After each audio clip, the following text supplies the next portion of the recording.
घर की बहू शीना को इस बात का बड़ा घमंड था कि जिस काम में वो हाथ डालती थी वो काम अच्छा हो ही जाता है। शीना की हर बात में हाथ का इस्तेमाल जरूर होता था। एक दिन शीना का पति आकाश उससे कहता है, कल जो वो भिंडी बनाई थी ना तुमने, वाह वाह वाह वाह, मजे आ गए। मैंने अपने हाथों से बनाई थी। मेरे हाथों में वैसे भी जादू है, जिस चीज को छू लेती हूँ सोना बन जाती है। अब ये थोड़ा ज्यादा हो रहा है। मतलब अगर हर चीज को छू के सोना ही बना देती हो तुम, तो हमारे नाम के पीछे भी अंबानी ही लगा देते हम।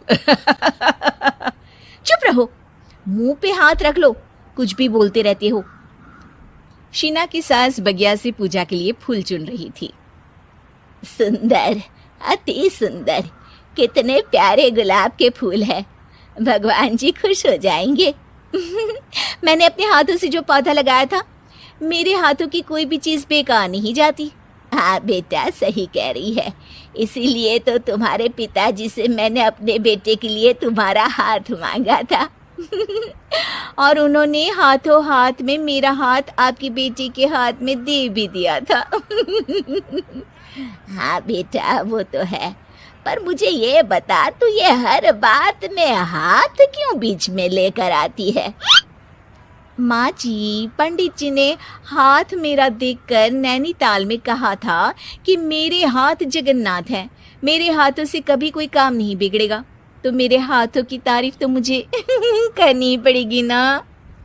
हाँ हाँ, ठीक ही कह रही हो वैसे। तो मिलाओ हाथ इसी बात पर। शीना को न सिर्फ इस बात पे गर्व था कि उसके हाथ से सब अच्छा होता है, बल्कि घर के सारे काम भी वो पहले अपने हाथ से करती, फिर कोई दूसरा उन कामों को कर पाता। एक दिन शीना कपड़े धो रही थी। अरे घर में वॉशिंग मशीन है तो सही, खुद क्यों थक रही हो? कपड़े पहले मेरे हाथ से धुलेंगे, फिर वॉशिंग मशीन से। पहले हाथ की सफाई, फिर मशीन की धुलाई। अगर आज डाकू गब्बर सिंह होता ना, तो वो ये हाथ मुझे दे दे ठाकुर तुमसे जरूर कहता, और मैं तो दिलवा भी देता तुम्हारे हाथ।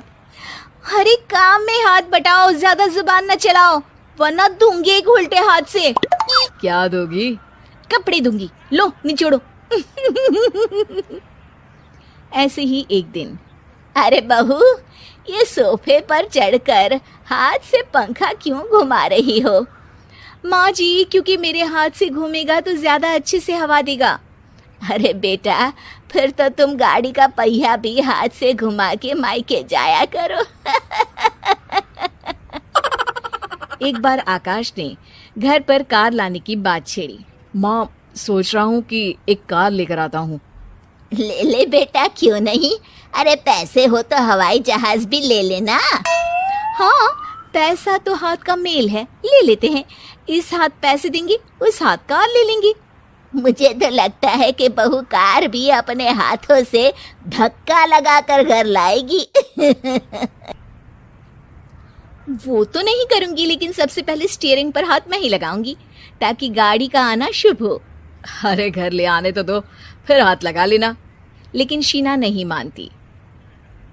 अगले दिन ही सब कार लेने जाते हैं। शीना सेल्समैन से कहती है, भैया ये कार बहुत पसंद है, पैक कर दो। अरे ओ भाग्यवान, 2 मीटर कपड़ा नहीं है जो पैक करवा ले, जरा चला कर तो देखने दो। यस सर, बिल्कुल, टेस्ट ड्राइव कीजिए ना। अरे नहीं नहीं, सबसे पहले मैं हाथ लगाऊंगी गाड़ी को, मेरे हाथ अच्छे हैं। अरे यार, हाथ तो मैं भी धोता ही हूँ, और आजकल तो सैनिटाइजर से भी धोता हूँ। मेरे काम में हाथ ना अड़ाओ।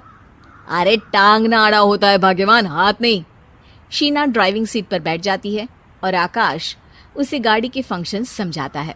देखो शीना, ध्यान रखना, ये है स्टीयरिंग, इससे राइट लेफ्ट जाएंगे। ये है एक्सेलरेटर, इससे स्पीड कंट्रोल कर सकते हैं, और उसी के पास में है ब्रेक, जो तुम्हारी जुबान में शायद मिसिंग है। ठीक है, ज्यादा भी सिखाने की जरूरत नहीं है। मेरी माँ तो कहती है कि मैं अगर अपनी शुभ हाथ लगा दूं तो जग घूम जाए। तो ये स्टीयरिंग क्या चीज है? शीना गाड़ी स्टार्ट कर देती है और स्टीयरिंग को घुमाते हुए एक्सेलरेटर पर धीरे से पैर रखती है, और शोरूम के बाहर के एरिया में ही गाड़ी घूमने लगती है, जहाँ दूसरी गाड़ियाँ भी रखी हैं। देखा मेरे हाथों का कमाल। अब ब्रेक दबा दो, आगे गाड़ी है। शीना आगे गाड़ी देखकर घबरा जाती है और पाँव गलती से एक्सीलरेटर पर पड़ जाता है। कार आगे खड़ी एक बड़ी गाड़ी में घुस जाती है। दोनों कार से उतरते हैं। सेल्समैन भागते हुए आता है। अरे 7 लाख की गाड़ी खरीदने आए थे और 15 लाख की गाड़ी ठोक दी। Oh my God. आकाश की माँ, आकाश और शीना घबरा जाते हैं। इतना सारा पैसा कहाँ से आएगा?